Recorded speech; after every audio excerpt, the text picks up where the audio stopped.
Atlantique. Tous les jours, Jusqu'à midi. avec Badr Saoudi.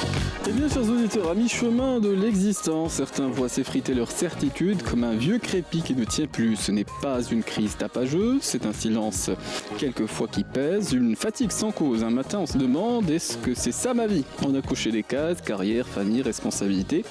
Mais l'élan s'émousse et parfois on entend le mot qui dérange. Dépression, dépassion. Au Maroc comme ailleurs, cette désaffection intérieure touche les cadres, les indépendants, les artisans, les enseignants et ne crie pas, il s'infiltre. Des changements d'humeur inexpliqués, des insomnies sans raison, une perte d'envie, une irritabilité face au quotidien. Nous en parlons ce matin, nous restons ouverts à l'échange. Si vous avez des avis ou des questions ou des témoignages, c'est de 10h à midi et c'est au 05 22 95 36 70 ou 80. Badr Saoudi.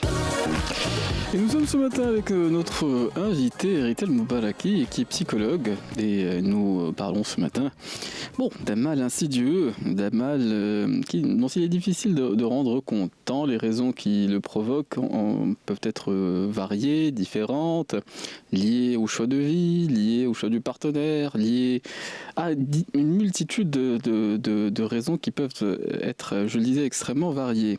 Nous parlons de la dépression et c'est un sujet inédit dans notre émission, mais mine de rien, on est presque au terme du mois, le blues de la rentrée. Absolument. Et en plus, nous sommes à lundi. Et c'est pas anodin. Ce qu'on peut observer, c'est que certains ont un peu moins d'entrain à démarrer leur semaine. Ritel Moubaraki. Bonjour, Natacha, bonjour. Alors, effectivement, on est le lundi, on est à la rentrée scolaire. C'est assez notable aussi de voir à quel point la météo change, le climat change. Oui. On sent tout à fait qu'on est dans une période de rupture en ce moment, à l'origine d'une nouvelle année scolaire ou professionnelle pour beaucoup. Alors effectivement, aujourd'hui on parle de la dépression. La dépression, il est important de noter qu'elle est différente de la paresse ou de la faiblesse, parce que c'est vrai que les gens peuvent beaucoup confondre cette c'est aussi un terme climatique. Il y a une dépression et c'est aussi un rythme intérieur. On peut sentir qu'il y a quelque chose en soi qui ralentit avec le temps. Et quand ça atteint un certain degré, on peut ou bien identifier qu'il y a quelque chose qui ne va pas, ou bien être dans le déni, Ritel Moubaraki. Mais avant de voir quelles sont les réponses possibles ou les réactions ou les observations qu'on fait de soi-même lorsqu'on est dans cet état-là ou lorsqu'on peut l'être, qu'est-ce qu'on entend par là ? Quelle est la définition presque j'allais dire clinique, mais disons dans le jargon psychologique de la dépression? Alors effectivement, vous venez de le noter, en fait lorsqu'on parle de dépression, on est loin du blues, c'est-à-dire de la petite déprime, et aussi on est loin du trouble affectif saisonnier, parce que tu viens d'évoquer la météo. C'est vrai que beaucoup de personnes peuvent être sujettes au fait de ressentir de la tristesse qui est en lien avec le changement de climat. La dépression en soi, elle est marquée par une intensité, une durée, c'est vraiment important de le noter, c'est ce qui fait que la dépression est différente du blues ou de la déprime, et d'une anédonie assez intense. L'anédonie, c'est finalement le fait de ne plus ressentir de plaisir dans les choses qu'on avait l'habitude d'aimer au quotidien. Ah mais peut-être à force de les user... Il y a beaucoup de choses qu'on use au quotidien et qu'on continue d'apprécier. C'est vrai, mais un certain nombre de choses, par la récurrence et l'habitude, perdent de leur saveur. Vous mangez votre plat préféré tous les jours, et effectivement, vous en tirez entre guillemets moins de plaisir avec le temps. C'est vrai. On peut avoir une sorte de lassitude qui est due au fait de consommer beaucoup la même chose, mais il n'empêche que les sources de plaisir sont censées se renouveler au quotidien. Et lorsqu'on a du mal à les renouveler, et lorsqu'on ressent, et ça c'est important, une altération du fonctionnement psychosocial, c'est-à-dire qu'on n'a pas le même plaisir à côtoyer les gens qu'on a l'habitude de côtoyer. Effectivement, on peut commencer à se poser des questions, à se demander s'il s'agit d'un blues, d'une déprime ou d'une véritable dépression. Oui, et disons... Après Covid-19, ce qu'on a pu observer, c'est que cet état ou cette humeur qui se définit par son intensité et sa durée, elle concernait, disons, des catégories d'âge plus jeunes aujourd'hui qu'auparavant. Est-ce que quand on est psychologue, on fait cette observation ? Oui. En fait, cette symptomatologie elle est observable chez des personnes plus jeunes qu'avant. En réalité, c'est dû à un certain nombre de choses, notamment, et ça on peut franchement pas l'ignorer, on peut pas passer à côté, c'est le biais de comparaison sociale qu'on peut avoir qui est dû notamment aux réseaux sociaux. Se comparer en se disant les autres y arrivent alors que moi je n'y arrive pas, les autres ont une vie plus attractive que la mienne, sont des facteurs qui peuvent mener petit à petit vers des symptômes dépressifs. Oui, ça peut enclencher un cercle vicieux que, effectivement, de se comparer aux moments, disons, les plus radieux de la vie des autres, puisque ce sont ces moments-là précisément qui sont le plus mis en avant. Bien sûr, c'est ceux qui sont capturés. Les personnes ne se montrent pas nécessairement lorsqu'elles ne vont pas bien, quoique certains influenceurs se mettent à le faire et montrent également des moments où ils ont des coups de mou dans la vie, mais la plupart du temps, c'est bien sûr la dimension la plus attractive de nos vies qui sont mises en avant sur les réseaux sociaux, et ce qui n'est pas sans conséquence pour des personnes qui sont de prime abord vulnérabilisés. Oui, et est-ce que c'est une observation qui se prolonge même après Covid-19, parce qu'il y avait un contexte précis ou particulier qui était une sorte d'enfermement, de distance sociale, donc moins de contact, plus d'isolement, et puis ce qu'on a pu observer, c'est que des personnes sont devenues un peu plus sédentaires ou casanières. Rital Moubarak, est-ce que ça s'est poursuivi ? Ça s'est poursuivi bien sûr parce que le Covid-19 finalement il peut paraître lorsqu'on le regarde de l'extérieur assez isolé dans le temps, mais bien sûr que les conséquences sont encore présentes aujourd'hui. On peut aussi évoquer le télétravail que beaucoup de personnes continuent de vivre, beaucoup d'entreprises l'ont mis d'une manière, établi dans le planning d'une manière assez naturelle, et tout cela peut effectivement faire partie des conséquences du Covid-19 qui sont encore manifestes aujourd'hui. Oui. Bon, ce qui est délicat avec la thématique du jour, c'est qu'il est des lames de fond dont on peut parler, et puis il y a les itinéraires et des chemins de vie qui sont par nécessité au singulier et qui sont particuliers. Et je le disais,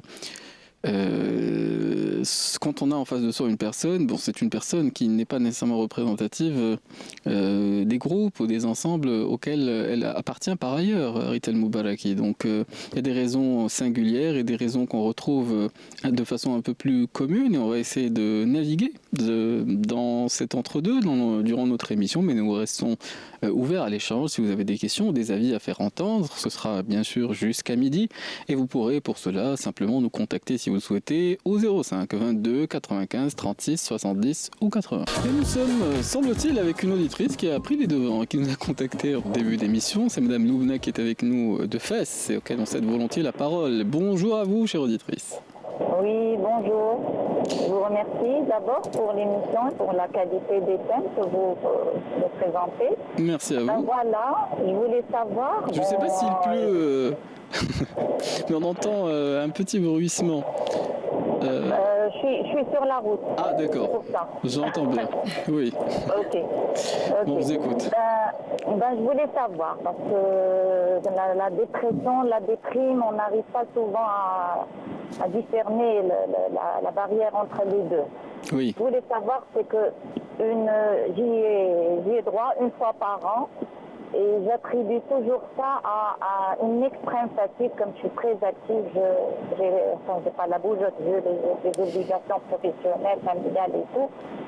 Et moi, je me dis, la question que je voudrais poser, est-ce que l'extrême fatigue physique peut donner des petites périodes de déprime, vraiment déprime, on n'a plus envie de faire quoi que ce soit, les nerfs à fleur de peau, la larme facile, et ce qui est bien, je dirais, tant mieux, c'est que c'est passager, ça peut durer quelques jours, une semaine maximum, et ça y est.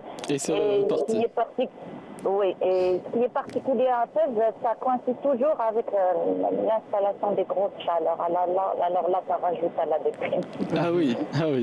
Je vous remercie pour cette prise de parole, Madame Loubna. Et c'est les signes avant-coureurs pour distinguer une déprime d'une dépression.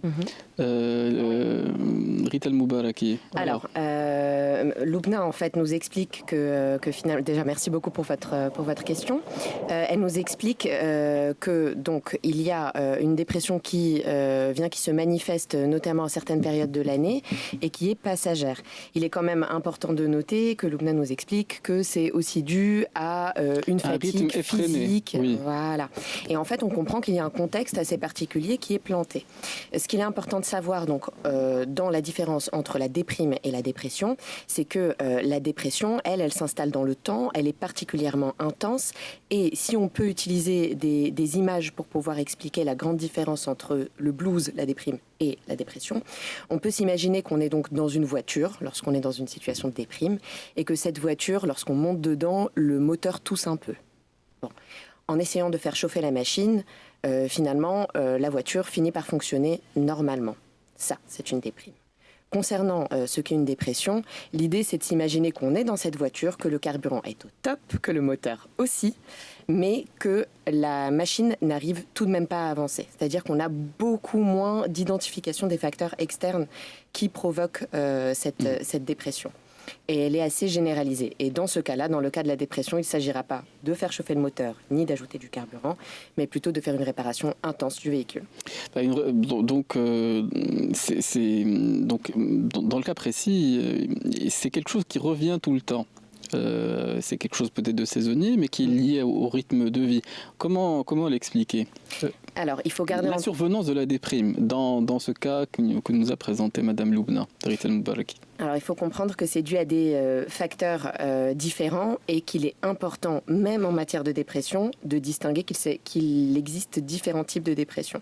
Il y a des dépressions chroniques, j'ai l'impression que c'est ce dont on parle ici dans cette situation, et il y a des dépressions qui viennent se planter, voilà, et dans des contextes particuliers. Je pense notamment à la dépression postpartum, je pense également à la dépression dans le cadre d'une bipolarité. Oui. Là, ce que nous explique Loubna, c'est que finalement, c'est chronique et ça arrive à certaines périodes de l'année. Donc là, je pense qu'on peut beaucoup plus aisément parler d'une déprime. Et dans cette situation, il est très important de définir et d'identifier les facteurs qui la provoquent et d'essayer d'y pallier. Oui, mais j'ai cru comprendre que sur ce chapitre-là, il y avait quelques éléments de réponse. L'intensité dans le rythme quotidien et peut-être que qui produit une extrême fatigue, donc le corps réclame son repos. Et c'est vrai que la tristesse provoque une forme de ralentissement du fonctionnement du moteur, oui, et c'est peut-être un besoin du corps que produit cette déprime que vient d'évoquer Madame Loubna. C'est très intéressant ce que vous mettez en avant parce que vous parlez d'épuisement, donc d'une certaine manière, d'un épuisement éventuellement professionnel par exemple. Et en fait, le lien est très souvent établi entre le burn-out et la dépression. Il y a un lien, même si on tient franchement à distinguer les deux, puisque le burn-out est un syndrome, ce n'est pas vraiment une pathologie, et que le contexte est souvent professionnel concernant l'épuisement et le burn-out. Le lien qu'on peut établir, c'est que finalement, lorsqu'on est très épuisé par le travail, une des conséquences éventuelles de cet épuisement, c'est éventuellement la dépression. Mais le contraire n'est pas nécessairement vrai. Vous conviendrez que finalement, lorsqu'on est en dépression, une des conséquences n'est pas d'être en épuisement. J'entends bien. Alors, Madame Loubna, je ne sais pas si vous souhaitiez rajouter des informations ou peut-être réagir. Nous serons un peu contraints par le temps, mais bien entendu, si vous avez d'autres éléments à partager avec nous, nous resterons à l'antenne après les informations. Et plus généralement, nous restons ouverts à l'échange. Si vous voulez prendre la parole, témoigner ou poser des questions, c'est jusqu'à midi et c'est au 05 22 95 36 70 ou 80. Alors, il y a des passerelles et on aura l'occasion de voir quelles sont ces passerelles-là. Et puis, on a évoqué les différents types de dépression. On va y venir aussi plus en longueur. Nous avons un certain nombre de sujets qu'on va essayer d'aborder ou d'expliquer tout au long de notre émission. Mais ce sera bien entendu après le flash qui nous est présenté traditionnellement à 10h30 par Karine Dronet. Et nous prenons la suite de notre émission des experts, consacrée ce matin à la dépression, ses causes et le chemin de rémission possible. Alors, il y a un chemin de rémission, fort heureusement. Mais cela dit, encore faut-il faire le bon diagnostic. Et ce que j'ai entendu en ce début d'émission Rital Moubaraki, c'est qu'il y avait différents types de dépression. Alors, plus en détail, s'il fallait en faire non pas le répertoire, mais les différents types de dépression, s'il fallait les citer plus en longueur, de façon assez distincte. Alors, concernant les différents types de dépression, il y a des dépressions qui sont contextualisées de fait. Elles sont contextualisées par rapport à la vie des individus, ce qu'ils vivent. Postpartum, j'ai entendu. Après la naissance, quand on donne la naissance à un enfant. Exactement. Oui. En fait, lorsqu'on donne naissance à un enfant, ça peut paraître particulier de le dire comme ça, mais il s'agit quand même d'une rupture. Une rupture avec la vie qu'on avait avant. Et donc, l'idée pour la personne, c'est d'essayer de s'adapter à une nouvelle configuration. Et cette nouvelle adaptation peut être particulièrement fatigante et peut provoquer une symptomatologie qui est très proche de celle de la dépression et qui s'inscrit d'ailleurs à l'intérieur, c'est-à-dire une fatigue et un ralentissement psychique moteur. On a également des idées noires qui peuvent apparaître à terme. Et puis, il y a d'autres symptômes que beaucoup pourraient reconnaître, par exemple des troubles de l'alimentation et des troubles du sommeil qui peuvent être dus à différents facteurs. Les troubles du sommeil, ça peut être soit dû au fait qu'on a du mal à s'endormir et donc on est en prise avec des ruminations mentales, qu'on est en prise avec le fait de repasser aussi certaines pensées pour pouvoir mieux les raisonner. Et l'ensemble de ces symptomatologies peuvent être associées à la dépression. Oui, et effectivement, ça c'est assez contextualisé si j'entends bien, mais ce qu'on peut observer dans ce type de cas de figure, c'est que, et de façon même assez transversale, le cœur peut ne plus y être. Le cœur n'y est pas. On se dit, le cœur n'y est pas et je peux essayer de remonter un peu la chaîne des causes et des effets pour associer ou attribuer cet état d'être à tel ou tel aspect de sa vie.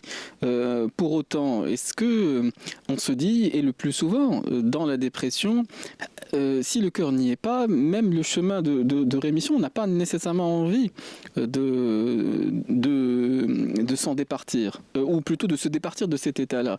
Il y a une perte d'envie pour toute chose. Et effectivement, beaucoup de ceux qui traversent cet état-là se disent c'est quelque chose qui est la vie elle-même.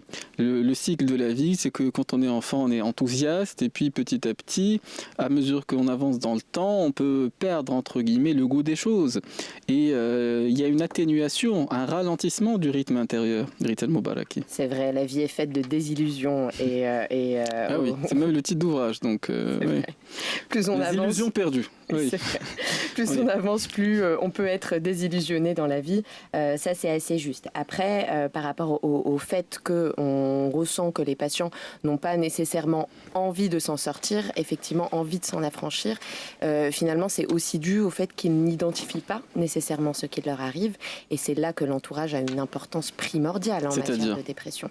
C'est-à-dire que c'est l'entourage, c'est une énergie, c'est un esprit. C'est un esprit, c'est une énergie, mais je parle vraiment du contexte social dans lequel on se trouve, qu'il s'agisse de la famille ou des amis, qui, eux, ont un regard extérieur, et ce regard extérieur, il permet aussi de pouvoir identifier, de dire, tiens, cette personne n'est plus comme avant, elle n'aime plus faire les choses de la même manière qu'avant, elle est particulièrement ralentie. Elle est ailleurs. Elle est ailleurs. Et en fait, cette identification-là, c'est l'identification de l'anédonie éventuellement, c'est-à-dire de se rendre compte que la personne n'a plus la même pulsion de vie et n'a plus le même intérêt pour les choses qu'elle aimait faire avant. Ah oui, j'entends un terme très important, une locution. La pulsion de vie, c'est du vitalisme. Une pulsion de vie. Mais est-ce que c'est quelque chose qui se soigne par la parole, Rital Moubaraki? Parce que un psychologue écoute, où il essaye de faire entrevoir des raisons profondes qui nous poussent à être ceci ou cela. Et il est dans l'écoute, ou parfois dans l'intervention, mais de façon, somme toute, assez modérée. Et alors, est-ce qu'il y a un chemin de rémission pour qu'on retrouve la pulsion de vie, pour la vivifier, cette vie-là? Et ce qui est aussi de paradoxal dans cet état de dépression, Rital Moubaraki, c'est que y a une perte d'envie. Et effectivement, ça peut pousser ceux qui sont dans cet état-là même à perdre l'envie de tendre la main. Il y a une forme de complaisance dans cet état. Alors, je vais répondre à ta première question concernant la rémission, la parole. Est-ce que c'est une cure par la parole qui soigne finalement la dépression ? Alors, il y a différentes chapelles en psychologie. Oui. Et si on se rapproche d'une personne qui est d'obédience ou de courant de pensée un petit peu plus psychanalytique, absolument, on se retrouve dans une psychothérapie où finalement c'est en parlant que l'on trouve les origines du problème et donc qu'on parvient à les solutionner. Si on se rapproche, et je simplifie en binarisant le schéma, si on se rapproche de thérapie cognitivo-comportementale par exemple, il s'agira plus de s'inscrire dans le moment présent et dans le futur à travers des exercices et une autonomisation du patient. Alors, moi je pense que la psychanalyse a quelque chose à apporter d'intéressant puisqu'elle s'intéresse aux origines et concernant la dépression, ça reste quand même une donnée importante de savoir pourquoi on se retrouve dans cette situation. Oui. Concernant la recherche de solutions, je suis assez convaincue par le fait que autonomiser le patient est une bonne idée. Autonomiser le patient, on verra ce que ça veut dire, parce que bon, c'est un vaste programme et on va s'y atteler après la respiration musicale, qui est aussi une forme de thérapie, parce qu'elle est énergisante quelquefois. La musique, elle redonne une autre pulsion, un autre rythme et du baume au cœur aussi. Alors on se retrouve, on se retrouve dans quelques instants et si vous souhaitez prendre la parole ou partager des avis ou témoigner, n'hésitez pas à nous contacter. C'est jusqu'à midi et c'est au 05 22 95 36 70 ou 80. Et nous sommes avec notre invité Ritel Moubaraki, qui est psychologue et nous parlons ce matin du mal du siècle. Bon, dit-on parfois, c'est la dépression et personne n'est à l'abri. Certains, effectivement, c'est après avoir réalisé un certain nombre d'objectifs qu'ils avaient de longue date, constituer une famille, avancer dans leur carrière et ainsi de suite. Et puis, malgré tout, malgré la réalisation de ce qui semblait être le plus important, il reste une forme de désillusion ou plutôt de quelque chose qui n'y est pas à la suite de la réalisation d'un certain nombre d'objectifs. Mais avant de venir à ce point précis, je voudrais qu'on reprenne là où on avait laissé l'émission, c'est-à-dire le chemin d'autonomie pour le patient. Mais le patient qui trouve le courage ou l'envie, malgré sa non-envie, de trouver un peu de l'aide quelque part, Ritel Moubaraki. Tu as raison de parler du fait même qu'ils viennent consulter un psychologue parce que... Déjà, c'est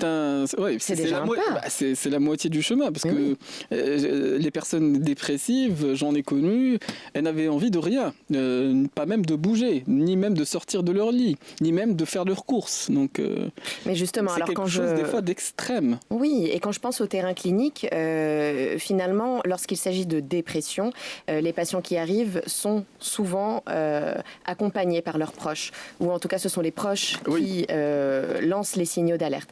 Et c'est une particularité de la dépression, parce que j'accompagne des adultes qui ont des pathologies tout à fait différentes, mais lorsqu'il s'agit de la dépression, on est quand même souvent dans ce cas de figure où ce sont les proches qui se mobilisent. Qui se mobilisent, souvent pas seuls. C'est assez intéressant. En groupe. La force du groupe. Absolument.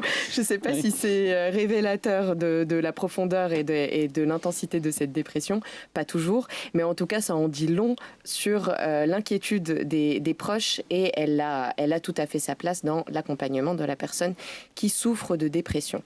Alors, concernant la rémission, parce que c'est là où nous en étions. Le chemin d'autonomie, qui est une façon de faire un bout de chemin de vie pour essayer de retrouver un peu plus l'envie, ou un peu plus de vitalité, ou un peu plus d'intensité dans l'existence. Alors, l'idée donc, c'est d'identifier déjà quels sont les facteurs éventuels, les causes de cet état de dépression, et puis aussi de voir quelles sont les forces du patient qui n'en a plus du tout conscience la plupart du temps lorsqu'il se trouve dans cette symptomatologie, mais en tout cas de l'aider à mettre le doigt sur les forces qu'il a à l'intérieur de lui et dans son environnement pour pouvoir trouver des solutions et pallier à cette dépression. C'est-à-dire l'aider à voir sa propre situation l'expression un peu différemment. Mais les forces, ça ressemble à quoi dans un chemin de vie, Rital Moubaraki? Alors, je vais utiliser cette expression assez courante de voir le verre à moitié plein. C'est franchement à ça qu'on essaie d'accompagner le patient. Ça peut paraître très bateau d'en parler comme ça, mais finalement, d'aider le patient à avoir les clés pour voir le verre à moitié plein, Oui. c'est quand même quelque chose d'important. Alors, parmi ces forces, il peut y avoir des forces qui sont en lien avec sa personnalité, parce qu'il y a quand même des facteurs de personnalité qui peuvent aider le patient à retrouver le chemin pour cette pulsion de vie qu'on évoquait tout à l'heure. Et puis, il y a aussi les facteurs externes auxquels il peut essayer de se rattacher, notamment son environnement social. Donc, essayer de faire une cartographie, mais plus concrètement, si on essaye d'aider une personne à voir le verre à moitié plein, c'est un exercice, il faut faire une liste, ça ressemble à quoi? Et revenir la prochaine fois en faisant l'inventaire des choses pour lesquelles on ressent de la gratitude, pour lesquelles on se dit « j'ai été béni des cieux ». Ou des dieux, ou du dieu, Moi, je suis assez adepte des idées, de l'idée d'établir une liste finalement, mais je suis plus partante pour une liste d'objectifs de la psychothérapie. Finalement, c'est de dire au patient qu'est-ce que tu veux retrouver ou qu'est-ce que tu veux trouver, parce que parfois l'idée c'est pas du tout d'avancer en moonwalk par rapport à ce qui faisait partie de notre vie avant. Il y a des choses qu'il est intéressant de laisser de côté pour pouvoir avancer. Il y a des boulets aussi qu'il est intéressant de laisser. Sans quoi on ne serait pas dans cet état. Exactement. Si on est dans cet état, c'est qu'il faut se délaisser de quelque chose. Délaisser de quelque chose et parfois retrouver certaines choses pour retrouver aussi la personne que l'on est, les choses qui nous faisaient plaisir et qui ont le potentiel éventuel de nous faire plaisir à l'avenir. J'ai le souvenir dans Marc Aurèle des prescriptions qui étaient faites par rapport aux personnes qui perdaient l'envie de sortir de chez elles, qui étaient déprimées, qui ne voulaient pas bouger de leur lit. C'était 10 km de marche à pied ou du galop, marche pieds nus. Et c'est retrouver les sensations. Et c'était peut-être un peu drastique ou draconien. Mais on se remettait à l'autorité, entre guillemets, du... Bon, à l'époque, c'était un médecin. Pas du thérapeute, du médecin anciennement. Oui. Mais partir sur une marche aussi longue, je pense que c'est franchement compliqué pour beaucoup de patients. Et je pense qu'il est intéressant, lorsqu'on se trouve dans un état dépressif, de diminuer un petit peu les exigences. Diminuer les exigences, ça permet aussi... de faire en sorte que les objectifs soient plus atteignables. Et la deuxième chose... De ne pas trouver prétexte pour se flageller, parce que absolument. Ne pas réussir, c'est encore se donner raison d'être dans cet état-là. Et puis ne pas réussir, c'est aussi creuser le manque d'estime de soi. Et ça, c'est franchement pas souhaitable. Mais après, effectivement, il y a différents degrés, et puis il y a différentes chapelles, et puis il y a le psychologue. Dans ces différentes chapelles, il y a des coachs, et puis il y a les psychiatres. Rital Moubaraki. Et de ce point de vue, il y a une diversité de personnes auxquelles on peut s'adresser. Les spécificités des uns et des autres, parce que dans le cas de la psychiatrie, c'est identifier des causes médicales. Comment faire son choix par rapport effectivement à la réponse possible à cet état? Alors, merci pour ta question. Effectivement, lorsqu'on parle de dépression, on parle d'un suivi pluridisciplinaire la plupart du temps. Alors, concernant les médecins psychiatres, effectivement, ce qu'ils font, c'est qu'ils essaient d'établir... Il y a des médicaments. Les origines en fait, finalement physiologiques de la dépression. Et ils peuvent prescrire des médicaments, des antidépresseurs notamment, et des anxiolytiques. Il s'agit souvent de prescrire les deux, mais c'est pas, de toute façon, ce n'est pas ma spécialité, mais c'est ce que je vois la plupart du temps chez les patients, c'est qu'ils ont souvent antidépresseurs et anxiolytiques pour pouvoir pallier aux situations. L'idée ici... qui produisent quel effet? Ils produisent l'effet d'équilibrer finalement, d'arriver à une homéostasie, quelque chose d'équilibré du point de vue de la chimie du corps. De la chimie du corps. Si on peut utiliser des images, les médicaments sont une béquille lorsqu'on a du mal à avancer. Beaucoup de médecins psychiatres prescrivent la psychothérapie. Certains médecins psychiatres d'ailleurs pratiquent la psychothérapie. Et l'idée avec la psychothérapie, c'est d'opérer à une rééducation. En somme, de se débarrasser de la béquille, parce que ce n'est pas une fin en soi d'avoir un traitement. L'idée, c'est de pouvoir s'en affranchir. Donc, c'est peut-être dans un premier temps Exactement. On a besoin de la béquille avant de retrouver la pulsion de vie suffisante pour pouvoir marcher sans en avoir besoin. Exactement. Bon, et ce chemin de rémission, alors si j'entends bien, ou d'autonomie pour le patient, ça ressemble à quoi? Parce que ça peut prendre du temps, Rital Moubaraki, pour retrouver goût aux choses. Et de ce point de vue, si j'observe que j'ai quelques raisons de ne pas être mécontent de moi-même, si j'entreprends ces pas-là, est-ce que c'est la seule étape, entre guillemets, du chemin d'autonomie dont nous parlions en début d'émission? Alors, il y en a différentes. En tout début d'émission, on parlait aussi du blues, de la déprime. Oui. Alors, pour ce qui est du blues et de la déprime, l'idée, c'est d'essayer de normaliser, de se dire que finalement, voilà, lorsqu'on revient à la rentrée, on est particulièrement... oui. On n'a pas énormément de motivation pour reprendre le chemin du travail. Exactement. Oui. Lorsqu'il s'agit d'une dépression plus intense, l'idée là, c'est d'essayer d'entreprendre effectivement le chemin de la psychothérapie et de ritualiser certaines choses dans la vie, de faire attention à son hygiène de vie. Par exemple, et puis d'avoir des moments de récupération qui sont ritualisés dans son planning finalement. L'idée, en se créant des moments de récupération, des moments où on se reconnecte à soi, c'est de se rendre compte qu'on ne dépend pas des facteurs externes uniquement et qu'on a une force interne qui nous permet de prendre le contrôle sur nos vies. Oui, et en pratique, ces rituels qui sont entre guillemets... un chemin de rémission, c'est... Alors, ces rituels, ils peuvent correspondre et à l'hygiène de vie, donc je l'évoquais juste avant, c'est-à-dire l'alimentation, etc., de faire du sport, par exemple, de reprendre certaines interactions sociales. Pour ça, c'est bien aussi de les lister, de prendre un petit peu de recul là-dessus et de se demander qui sont les personnes qui sont autour de nous, qui nous font du bien, ce qu'elles nous apportent. Faire le ménage. Faire le ménage, ça peut être vraiment important parce que finalement, il y a aussi un facteur d'influence sociale qui peut être délétère pour les patients. Oui. Donc il s'agit de faire des choix. Et ils ne sont pas que la reprise du chemin qui nous a mené peut-être, ou qui a pu mener les uns et les autres à cet état, Rital Moubaraki. Alors, quand on parle d'hygiène de vie, on est prescripteur lorsqu'on est souvent à l'écoute et quand on essaie de déceler les causes qui ont mené une personne à être dans cet état-là. Oui, À quel moment on est prescripteur et comment ces choses-là se mettent en place dans le rapport au patient? Alors ces choses-là se mettent en place lorsqu'on propose au patient d'essayer. Je tiens à ce mot. On lui propose d'essayer telle ou telle solution, bien sûr, parce que on ne peut pas exactement savoir comment les choses vont se passer pour le patient. On a quand même quelques idées du terrain clinique. On a la psychologie expérimentale a fait son job à ce niveau-là. Il y a le fait qu'on connaisse ce terrain-là, donc on connaît les solutions qui marchent pour la plupart des personnes. Mais l'idée, c'est de proposer aux patients d'essayer quelque chose, de se revoir la semaine suivante, de voir comment ça a fonctionné, pourquoi ça n'a pas fonctionné, et essayer d'ajuster un maximum pour avoir des solutions personnalisées pour le patient. Donc on procède nécessairement par étapes. Et sur ce chemin-là, le chemin de la rémission, il est extrêmement variable, peut-être en termes de durée. Il y en a qui suivent des psychothérapies pendant un certain nombre d'années. Et c'est vrai que de ce point de vue, selon les différentes chapelles, c'est une sorte de durée. Oui.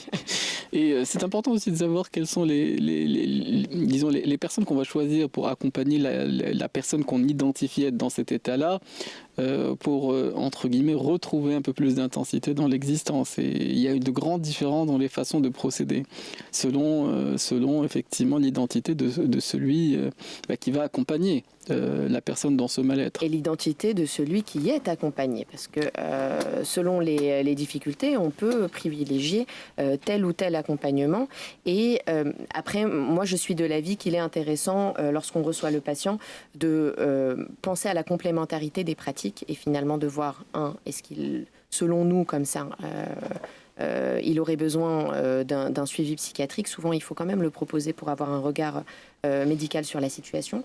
Et puis aussi de voir si d'autres pratiques, notamment des entrées par le corps, je pense ici à aux kinésithérapeutes par exemple qui peuvent aider par rapport aux tensions musculaires que peut ressentir une personne. Ah oui, qui est en état une douleur dépressif. au dos, effectivement, Oui. ça donne pas envie de se réveiller le lendemain. Non, aux ostéopathes aussi qui peuvent aider à faire du lien entre le Oui. corps et l'esprit. Et dans cette C'est configuration. le sujet de lundi dernier, Ah oui. le lien entre le corps et l'esprit. Oui, c'est vrai qu'il y a différents interlocuteurs et de ce point de vue, on a différents intervenants dans notre émission. Je vois que le temps galope et nous avons encore une deuxième heure d'émission. J'en profite pour rappeler à tous ceux qui nous écoutent, nous restons ouverts à l'échange. Si vous avez des questions, des avis ou des témoignages à faire entendre sur notre thématique du jour, n'hésitez pas à prendre la parole. C'est toujours au 05 22 95 36 70 ou 80. Et nous reprenons la suite de notre émission des experts ce matin consacrée à la dépression. Pour un lundi, c'est vrai que certains ont plus de difficultés à retrouver le chemin de leur lieu de travail. Ah oui, et le blues du lundi fait son effet. Il y a le blues du lundi. Bon, et effectivement, quand on est psychologue, il y a une diversité de diagnostics qu'on peut faire. Et de ce point de vue, on a évoqué des choses ou plutôt des états, la bipolarité ou l'épuisement professionnel qui donnent des symptômes qui sont somme toute assez similaires à ceux qu'on décèle dans des cas de dépression, Rita Moubaraki. Alors effectivement, il y a un lien qu'on peut établir. De toute façon, le burn-out et la dépression, donc l'épuisement professionnel et la dépression, peuvent souvent être mis en lien parce que disons qu'ils sont rapprochés parce que les symptômes se ressemblent quand même beaucoup. Concernant le burn-out, c'est quand même lié au travail et on ressent donc un épuisement émotionnel et physique. Bon, on s'y retrouve à peu près dans la dépression aussi. Mais dans le cas du burn-out, on est dans une dépersonnalisation et un cynisme qui est assez notable. Cynisme et dépersonnalisation. Oui, c'est-à-dire qu'il y a une distanciation vis-à-vis du travail et on a tendance à avoir un petit peu moins d'empathie. En tout cas, c'est ce que montrent les échelles qui permettent d'identifier le burn-out. Oui,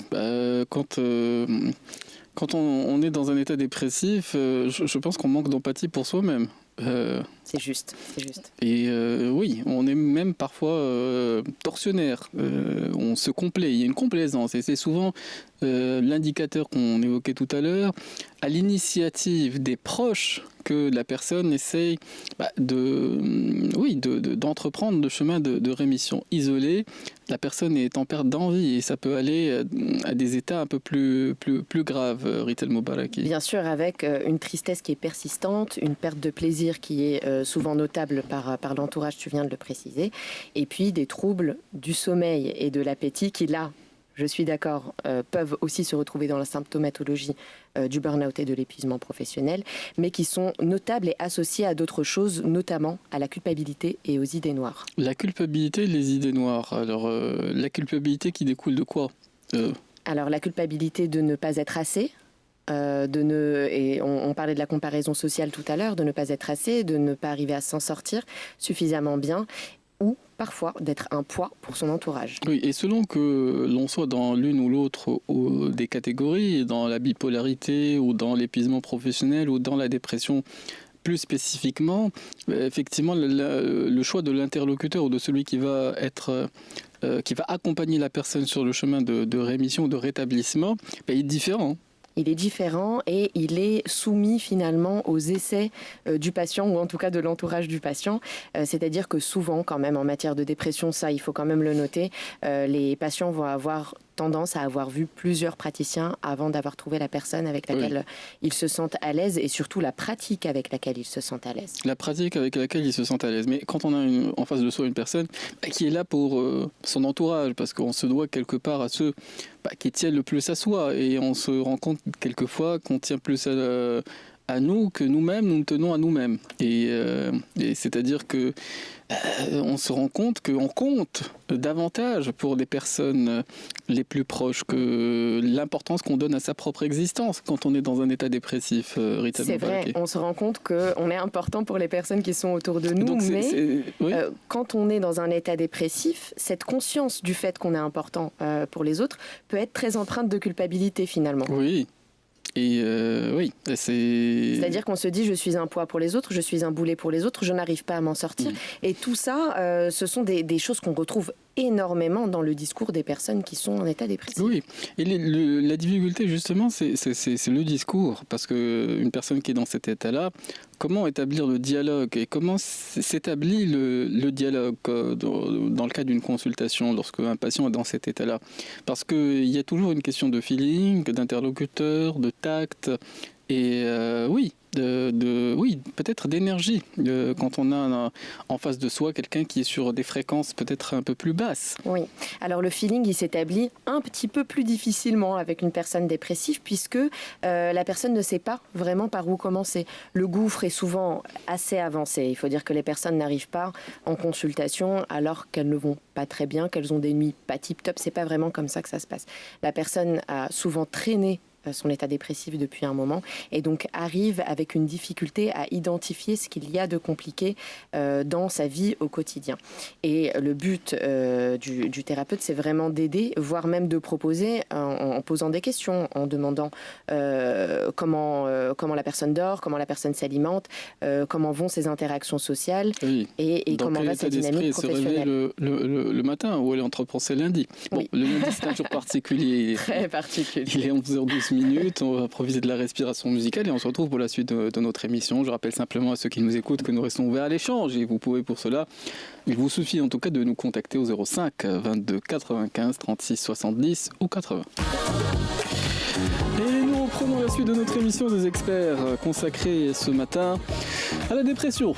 Et nous en parlions avec notre invité Rital Moubaraki qui est psychologue et nous restons ouverts à l'échange si vous avez des interventions à faire entendre. C'est le moment ou jamais. C'est les derniers 3 quarts d'heure d'émission qui nous restent et vous pouvez nous contacter au standard au 05 22 95 36 70 ou 80. Alors on a parlé des diagnostics qui peuvent être différents. Alors, il y a l'épuisement professionnel, le burn-out, il y a la bipolarité, et on s'adresse davantage, si j'entends bien, à un psychiatre, parce qu'il y a des médicaments qui sont à prendre dans ce type de situation. Et puis, pour le reste, en ce qui concerne la dépression, bon, il y a des chapelles différentes quand on est psychologue et il y a des chemins de rémission différents qui sont proposés.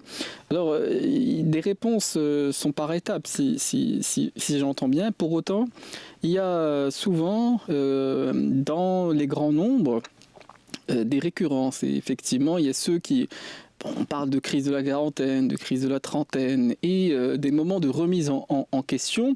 Mais avant ces moments de remise en question, ce sont des états qui nous y poussent. Et parfois, la dépression en est un, Rital Moubaraki. Alors effectivement, ce sont on dit qu'on est à mi-chemin quelquefois. Oui, c'est vrai. Il y a des chemins qui nous y poussent. Tu viens d'évoquer les crises qui arrivent à la trentaine, à la quarantaine notamment. Et en fait, elles sont souvent marquées par une pulsion pour le coup.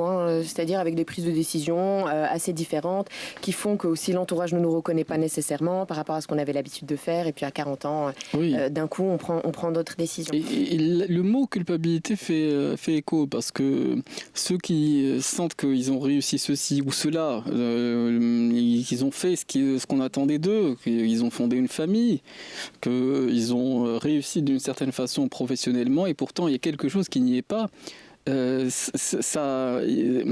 Disons, cet état est encore renforcé par la culpabilité qui en découle, que de ne pas ressentir ce qu'on est censé ressentir à la suite de certains accomplissements. C'est vrai, il y a de la culpabilité à se dire, en fait, la grande majorité des gens seraient satisfaits et moi, je n'y arrive pas. C'est vraiment le mot d'ordre, c'est cette phrase-là de se dire, les autres y arrivent, moi, je n'y arrive pas. Donc là, on revient à cette comparaison sociale qui est importante. Et il y a un autre élément qu'il faut absolument garder en tête, c'est le sentiment d'impuissance. Ce sentiment d'impuissance, il est intéressant parce qu'il a été d'ailleurs modélisé par la psychologie expérimentale, c'est ce qu'on appelle l'impuissance apprise. L'impuissance apprise, oui. Ah oui. En psychologie expérimentale. En fait, de drôles d'apprentissage. Oui. Mais c'est vrai que lorsque on n'arrive pas à se rattacher aux facteurs externes, c'est ce qui peut souvent arriver. Et en fait, cette expérience, elle a été proposée à la fin des années 60. C'est important de donner le contexte parce que ça explique certaines choses qui paraîtraient pas très déontologiques aujourd'hui. Mais il y a des chiens qui ont été donc soumis à cette expérience, à qui on donnait des chocs électriques. Bon, c'est pas en 2025 que ça arriverait. Et donc, on leur donnait des chocs électriques inévitables. Je dis bien inévitable. Donc ils sont dans une situation où ils ne peuvent pas sortir de cette stimulation qui leur a été faite. Et donc, au bout d'un moment, on se rend compte que ces chiens qui subissent ces chocs électriques inévitables ne tentent même plus de sortir de la situation, ni de s'en échapper. Il y a une résignation. Cette résignation et cette passivité, elle est analogue finalement de ce que ressent une personne qui a des symptômes dépressifs. Ah oui, c'est-à-dire... si on compare des états, le fait de s'accoutumer à de la violence vis-à-vis de soi-même... Ou à une situation désagréable, pas nécessairement. Voilà, j'entends bien. Donc, il y a une lâcheté qu'on accepte dans sa propre existence, dont le résultat in fine, c'est un désengagement par rapport à sa propre vie. Un désengagement et puis une posture un peu démissionnaire, finalement. Oui. Et ce parallèle-là, si j'entends bien, bon, est-ce qu'on explique à un patient? Non, Alors, on peut tout à fait le faire. Je veux dire, l'idée, et moi je pense que c'est important d'être dans la psychoéducation et d'expliquer aux patients ce par quoi ils passent. L'idée n'est pas de banaliser sa situation, bien sûr, mais au moins de l'aider à se rendre compte qu'il s'inscrit aussi dans un process. Et il s'agit d'identifier les chocs électriques inévitables dans sa propre vie. Par exemple, et surtout de savoir des moments de torture qu'on aurait acceptés, auxquels on aurait consenti avec passivité. Ou en tout cas les moments désagréables auxquels on est soumis.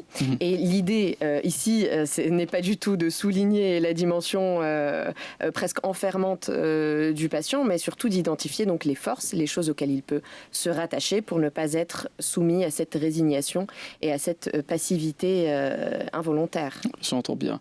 Et quand il y a le chemin, bien entendu, de l'action et de la rémission, il y a le chemin de la compréhension. Et là, effectivement, on se retourne pour mieux observer son itinéraire de vie. Et de ce point de vue, il s'agit de faire le bilan, mais nous avons un filtre quand on est dans cet état-là. On peut avoir un filtre, effectivement, une dépréciation de soi-même ou une facilité à noircir son chemin de vie. Alors, est-ce qu'on corrige, ou est-ce qu'on rectifie, ou est-ce qu'on redresse le regard de quelqu'un d'autre par la parole, Rita Moubaraki? Alors oui, et surtout par le fait de soumettre finalement son histoire et le récit de ses symptômes à un professionnel qui permet de modifier un petit peu le filtre. Tu parles de filtre, et effectivement, la couleur est particulièrement terne dans la description d'une personne. Oui, bien sûr.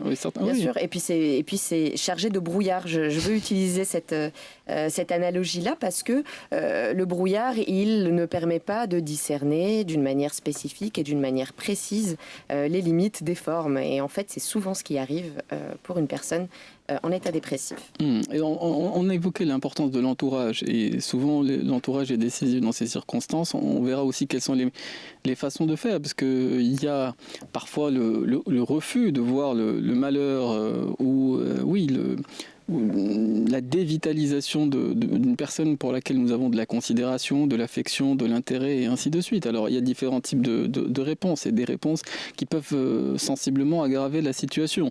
On va s'y atteler dans quelques instants après la respiration musicale, et si les auditeurs, si vous avez des avis à faire entendre ou des questions à nous soumettre ce matin, n'hésitez pas à les faire entendre au 05 22 95 36 70 ou 80. Et nous entreprenons notre dernière partie d'émission, chers auditeurs. Nous restons bien entendu à l'écoute. Si vous avez des questions ou des avis, c'est au 05 22 95 36 70 ou 80. Nous parlons ce matin de la dépression et des façons d'en sortir, de s'en départir. Et effectivement, nous disions quelquefois l'intervention décisive de l'entourage. Et l'entourage peut avoir un effet bénéfique, prendre des bonnes décisions, être, disons, un soutien de façon délicate et non intrusive, et quelquefois ce peut être un facteur aggravant, le Rita Moubaraki, puisque tu nous disais qu'il s'agissait pour les patients quelquefois de faire le ménage, ou de faire le bilan, ou de faire les comptes. Alors, effectivement, lorsqu'on doit faire le ménage, lorsque le patient se retrouve dans une situation où il a peut-être besoin d'identifier les facteurs, notamment les facteurs humains qui le mettent en difficulté, il peut être intéressant qu'il réanalyse les personnes qui sont autour de lui et les personnes qui peut-être majorent l'état dans lequel il se trouve. Cependant, l'entourage bienveillant autour du patient est vraiment important, puisqu'il permet un recul que le patient n'est pas en mesure d'établir. Ce recul, il permet de finalement dire au patient tu es différent d'avant. Tiens, tu aimais faire ça, tu n'aimes plus faire ça. Je te trouve particulièrement triste en ce moment. On le sait, quand on a la tête dans le guidon, il est difficile d'identifier ce qui change et les comportements que l'on a tendance à développer. Oui, et ce sont quelquefois des parents qui s'inquiètent pour leur fils ou leur fille quand ils ont la vingtaine ou quand ils passent par des moments critiques ou par des examens ou que sais-je. Et de ce point de vue, la question se pose de savoir comment on peut être intervenant sans aggraver la situation, Rita Moubaraki. Alors, être intervenant sans aggraver la situation consisterait effectivement à dire à la personne pour laquelle on s'inquiète qu'on a remarqué qu'il y a certains changements et que peut-être tu as besoin d'aide, peut-être tu as besoin de conseils ou d'être entendu. Alors, dans les premières étapes qui peuvent arriver notamment ici au Maroc, avec notre culture, avec notre religion... Oui. On dit c'est honteux quelquefois d'accepter de voir cet état-là. Et on se dit il n'y a pas de raison. La personne, on se dit il n'y a pas de raison objective à ce qu'elle soit dans cet état. On est dans l'incompréhension et on peut être dans le refus. Et au-delà du fait qu'on interprète l'idée qu'il n'y a pas de raison objective, ce qui arrive souvent, c'est qu'il y a un jugement qui est parfois involontaire, mais qui revient quand même très souvent dans les discours sur le terrain clinique. C'est de se dire « je suis faible, je suis lâche ». Je ne suis pas à la hauteur. Et toutes ces phrases-là, elles ont tendance à faire en sorte que ce mal-être, cette dépression se perpétue. Oui, et d'où effectivement les façons de réagir quand on est observateur de cette situation pour autrui ou pour des personnes qui comptent. Et quelquefois, quand on est au chapitre qui consiste à essayer de rétablir la chaîne des causes et des effets qui nous ont menés à cet état, en tout cas quand on est dans l'accompagnement, Rita Moubaraki, il peut y avoir quelque chose aussi du contexte et de l'histoire familiale. Il y a des contextes entre guillemets plus favorables à l'apparition de ce type d'état ou d'humeur ou de désengagement ou de dévitalisation ou de dépression. Effectivement, je suis assez d'accord avec toi. En fait, parmi les facteurs, et il y en a différents, donc il y a certains environnements... Est-ce qu'on hérite de la dépression ? Alors, il y a des environnements qui sont pathogènes finalement, qui favorisent le développement de symptômes de dépression. Mais oui, je suis assez d'accord pour dire qu'il y a une dimension biologique, héréditaire, avec des antécédents familiaux, des troubles de dépression qui ont déjà été observés par le patient lorsqu'il parle de ses parents notamment. Et donc toutes ces choses-là se transmettent parfois, mais il est important de garder en tête qu'il s'agit d'un facteur parmi d'autres. Et quand je parle des autres, il y a également le contexte professionnel, bien sûr, le contexte social en général, la baisse de l'estime de soi, le perfectionnisme rigide. Le perfectionnisme rigide, ça c'est inédit comme locution, mais je vois, parce que souvent quand il y a des termes, on essaie d'identifier des personnes chez lesquelles on a pu observer certains des aspects. Mais le perfectionnisme rigide peut mener à cela. À la dépression. Oui, parce que quand on se retrouve dans une situation, notamment professionnelle ou même familiale, où on a des objectifs qui sont parfois trop hauts, inatteignables, cela agrandit le facteur de baisse d'estime de soi. Et cette baisse d'estime de soi, à terme, fait partie de la symptomatologie d'une personne dépressive. Je pense à la phrase de Victor Hugo qui disait « être Chateaubriand ou rien ». Et donc bon, donc c'était ou arriver à bon port ou rien, c'est-à-dire l'alternative c'est ou déprimé ou... Le taux d'échec est assez haut, tu trouves pas ? Bien entendu. Donc là dans cette situation ça aggrave quand même beaucoup de choses. 14 ans, mais ça m'a fait penser à cela. Oui. Donc c'est soit effectivement on arrive à bon port ou c'est le chemin. Et pour arriver à bon port, on est quand même chargé d'anxiété de performance et ça n'aide pas l'équilibre psychique. Oui, mais je ne suis pas certain que quelquefois le génie s'accommode de cet équilibre-là. Il est 11h40 minutes, mais je ne suis pas certain que ce soit un chemin du commun non plus. Alors, on est d'accord. 11h42 minutes, on reprend la suite de notre émission des experts et si vous avez des questions à nous soumettre, n'hésitez pas à les faire entendre au 05 22 95 36 70 ou 80. Et nous reprenons la suite de notre émission des experts. Ce matin, nous sommes avec Ritel Moubaraki, qui est psychologue, et nous parlons de la dépression, que la musique quelquefois guérit. Bon, en tout cas, de façon apaise, de façon à tout le moins momentanée. Et bien entendu, il y a le chemin des prescriptions ou des conseils pour essayer de retrouver un peu plus de vitalité, parce que il s'agit de retrouver une pulsion de vie, si j'entends bien Ritel Moubaraki. Mais avant d'en être entre guillemets à un niveau difficile, où il est difficile de reprendre la main, il y a des signes avant-coureurs et peut-être aussi des éléments intégrés dans sa propre vie qui sont de l'ordre de l'hygiène de vie, peut-être de la spiritualité, peut-être de la foi. J'ai entendu dans cette même émission Dina El-Helou qui parlait de Ayn Rahma. Et il y a aussi la notion d'acceptation de ce qui nous arrive dans la spiritualité, qui est une réponse quelquefois au jugement persécuteur vis-à-vis de soi-même. Ritel Moubaraki. C'est vrai, cette spiritualité, elle peut se traduire par différentes choses, qu'il s'agisse de pratiques religieuses ou pour certains de pratiques de la méditation.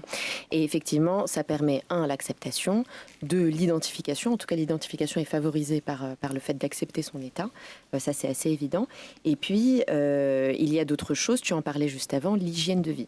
Alors, en fonction d'hygiène de vie, moi, ce que je trouve intéressant, c'est de modifier en interne, c'est-à-dire d'améliorer des choses qui sont déjà existantes. Les repas existent déjà, essayez de revoir un petit peu tout ça. Le sommeil existe déjà, c'est-à-dire que je trouve qu'il est intéressant de s'attacher à des choses qui font déjà partie. Il y a une étude scientifique qui faisait la corrélation, non pas la causalité, mais la corrélation entre les humeurs et l'alimentation. C'est-à-dire il y a un certain type de régime qui améliore sensiblement. Bon, le pourcentage était établi autour de 15 à 20%. L'humeur ça reste quand même notable. Mais oui, ça reste notable. Mais on dit qu'il y a une personne, un auditeur qui souhaite prendre la parole. Si Karim nous appelle de Casablanca, on vous cède la parole, cher auditeur. Bonjour à vous. Bonjour, c'est Badr, bonjour à votre expert. Bonjour, c'est Karim. Je voulais aborder une petite question concernant la dépression chez l'enfant, parce que je vous écoutais depuis tout à l'heure et je trouve que c'est très intéressant d'avoir abordé cette question parce que plusieurs personnes en souffrent en silence.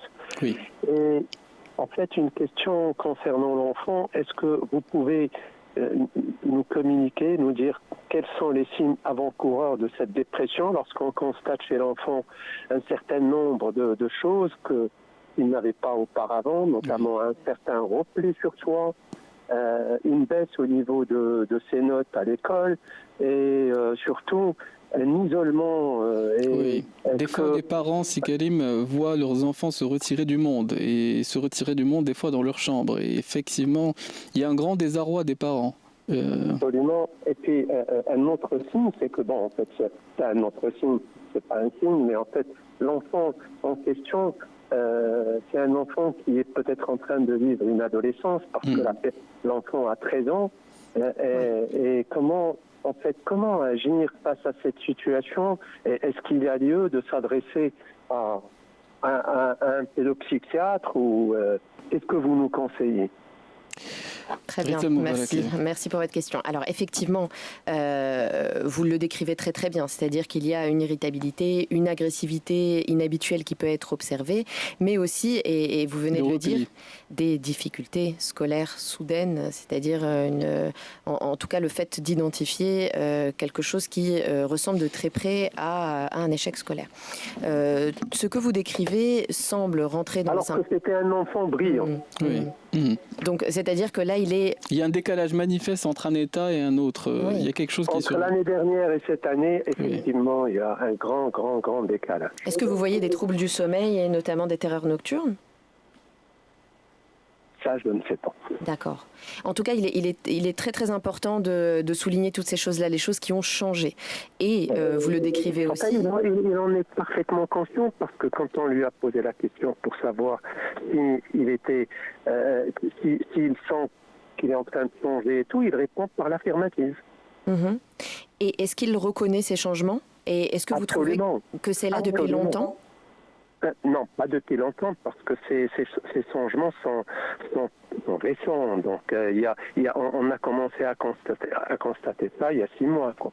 Ok, 6 mois, c'est assez la fin notable. de l'année dernière et la reprise de l'année scolaire. Pour un enfant, 6 mois, c'est assez notable. 6 mois, c'est un peu plus relatif quand on est adulte, mais 6 mois, c'est suffisamment important, effectivement, pour rendre compte de l'ensemble de ces symptômes. C'est-à-dire que c'est pas quelque chose de passager. 6 mois, c'est pas très anodin à cet âge-là. Durée, Après, vous avez complètement raison de contextualiser le fait que ce jeune homme de 13 ans a donc 13 ans et donc qu'il s'inscrit dans une période assez charnière de sa vie, c'est-à-dire l'adolescence, sachant que la préadolescence aujourd'hui commence beaucoup plus tôt qu'il y a quelques dizaines d'années. À quel âge elle commence?